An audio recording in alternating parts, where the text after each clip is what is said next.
عاشقان رسول کی دینی تحریک دعوت اسلامی کی مرکزی مجلس شورا کے اراکین ان دنوں نگران شورا کے ہمراہ ساؤتھ افریقہ کے سفر پر ہیں۔ اسی دوران فیضان مدینہ فوسبک جوہانسبرگ حاضری کے موقع پر اراکین شورا حاجی محمد اطہر اتاری اور حاجی محمد امین اتاری مدنی قافلہ نے اسلامی بھائیوں کو مدنی قافلوں میں سفر کرنے اور نیکی کی دعوت عام کرتے ہوئے دعوت اسلامی کے دینی کام بڑھانے کی ترغیب دلائی۔ برف باری کا سلسلہ جاری ہے، رحمت خدا سے مگر عزم مصمم ہے،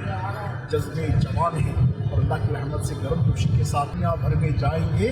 سنت انشاءاللہ۔ جہاں پر بھی ہیں ہمیں سن رہے ہیں، مدنی قافلوں کا سفر اختیار کریں۔ شیخ کامل نے جدول عطا فرمایا ہے زندگی بھر میں کم از کم ایک مرتبہ 12 ماہ کے لیے، ہر 12 ماہ یعنی ایک سال میں کم از کم ایک ماہ کے لیے اور ہر ماہ کم از کم 3 دن کے مدنی قافلے میں سفر اختیار کر کے دنیا بھر میں سنتوں کو عام کریں گے، دین کا ڈنکا بجائیں گے اور انشاءاللہ دنیا اور آخرت کی خیر و بھلائی کے لیے کوشاں رہیں گے۔ میرے شیخ طریقت امیر اہل سنت لکھتے ہیں،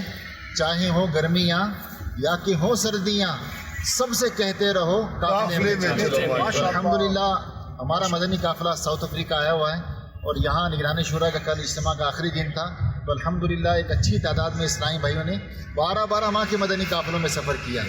تو جہاں موسم گرم ہے وہ بھی تیاری کریں، اور جہاں سردیاں ہیں وہ بھی تیاری کریں، اور جہاں برف باری ہو رہی ہے وہ بھی تیاری کریں کہ موسم جیسا بھی ہو انشاءاللہ عز و جل مرشد کے فرمان پر لبیک کہتے ہوئے ہم مدنی قافلوں کے مسافر بنیں گے۔